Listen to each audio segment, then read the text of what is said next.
The Threads of Fate by L.S. Larkey and Atlantean Astrology, a 5-part series.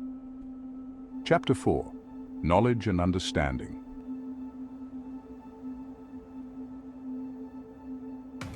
The castle seemed to shift around him as the boy wandered its endless halls. The whispers, once faint and distant, had grown louder, filling the air with an urgency that made his heart race.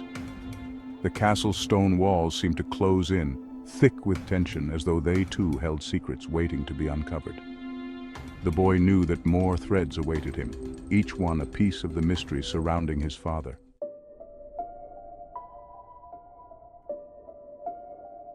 He found himself walking through a narrow corridor, its walls lined with heavy tapestries that fluttered in a breeze he could not feel.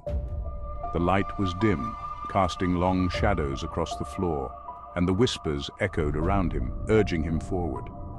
The voices seemed different now, not merely guiding him, but pressing him towards something deeper, something that would challenge him.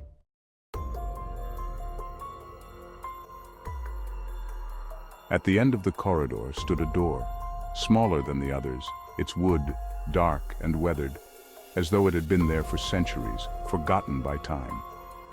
The boy hesitated, his hand resting on the handle, feeling a familiar pull from behind the door.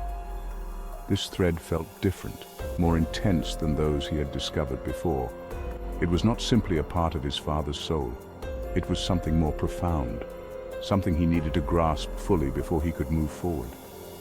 Taking a deep breath, the boy pushed the door open.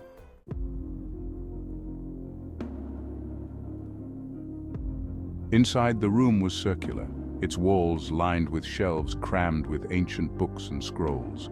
In the center stood a large wooden desk, old and worn, and behind it sat a high-backed chair.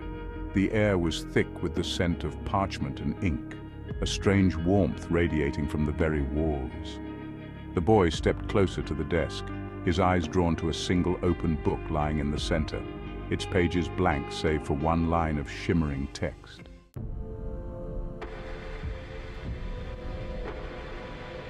As the boy gazed at the book, a voice filled the room, calm, contemplative, and steady. "I am knowledge." The boy's breath caught. He stepped toward the desk, his hand hovering over the open book. Though the text was written in a language he did not understand, the words seemed to pulse with meaning, a secret waiting to be uncovered. "I am the light that dispels darkness, the answer to the questions that linger in the shadows," the voice continued. "To seek me is to seek truth, but be warned. Truth is not always what you wish to find."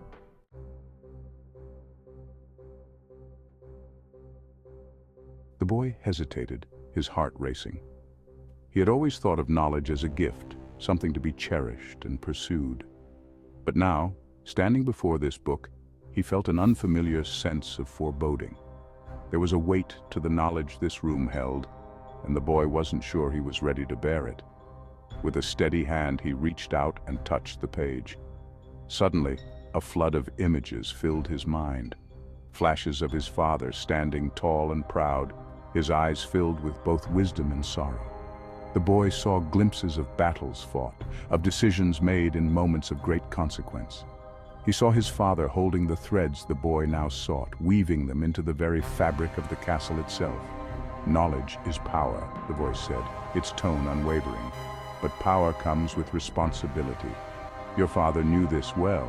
He sought the truth, but in doing so, he discovered things that could not be undone."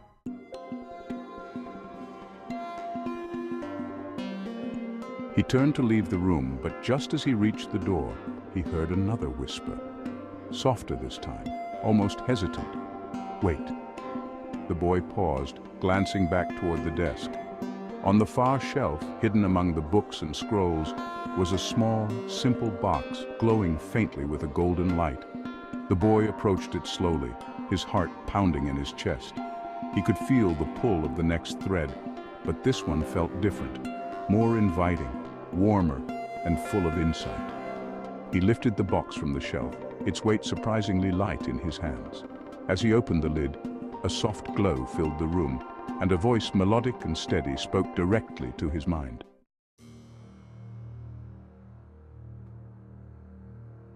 "I am understanding," the voice said. "I am the bridge between knowledge and wisdom, the light that transforms information into meaning." The boy's heart swelled at the sound of the voice. Understanding. It was not simply about knowing facts or gathering information. It was the deeper, more essential ability to see beyond the surface of things, to grasp the meaning behind the knowledge. "Knowledge without understanding is hollow," the voice continued. "Your father knew much, but it was his understanding that made him wise. To carry knowledge is one thing, but to know what it means, to see the truth beneath the surface, is the key to true power."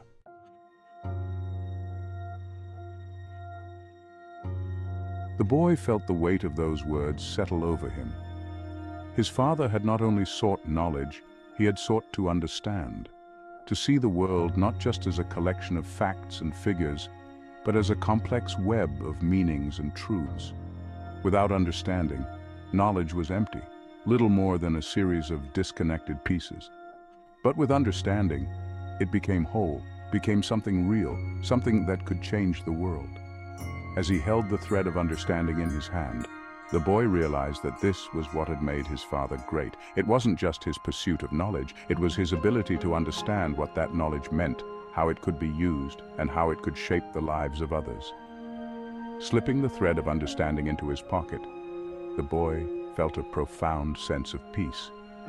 He had found something essential here, something that would guide him through the rest of his journey. The castle seemed to acknowledge this as well, the whispers fading to a quiet hum, as though in recognition of the balance he had found between knowledge and understanding. With a final glance at the open book, the boy turned and left the room. He knew now that this journey wasn't just about gathering pieces of his father's soul. It was about understanding the deeper truths that lay beneath the surface of those fragments. The castle was no longer just a maze. It was a place of learning, a reflection of the lessons his father had once known, and the lessons the boy was now discovering for himself.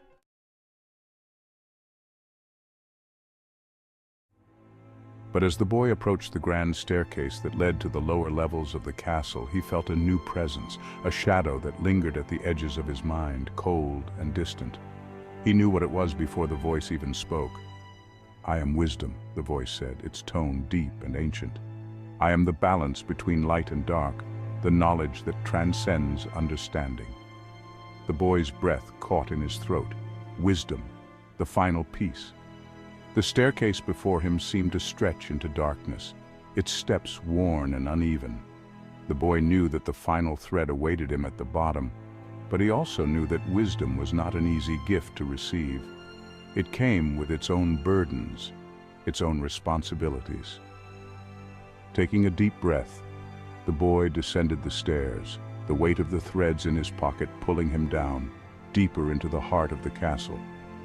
The storm was coming, and with it, the final revelation that would bring his father's soul to rest.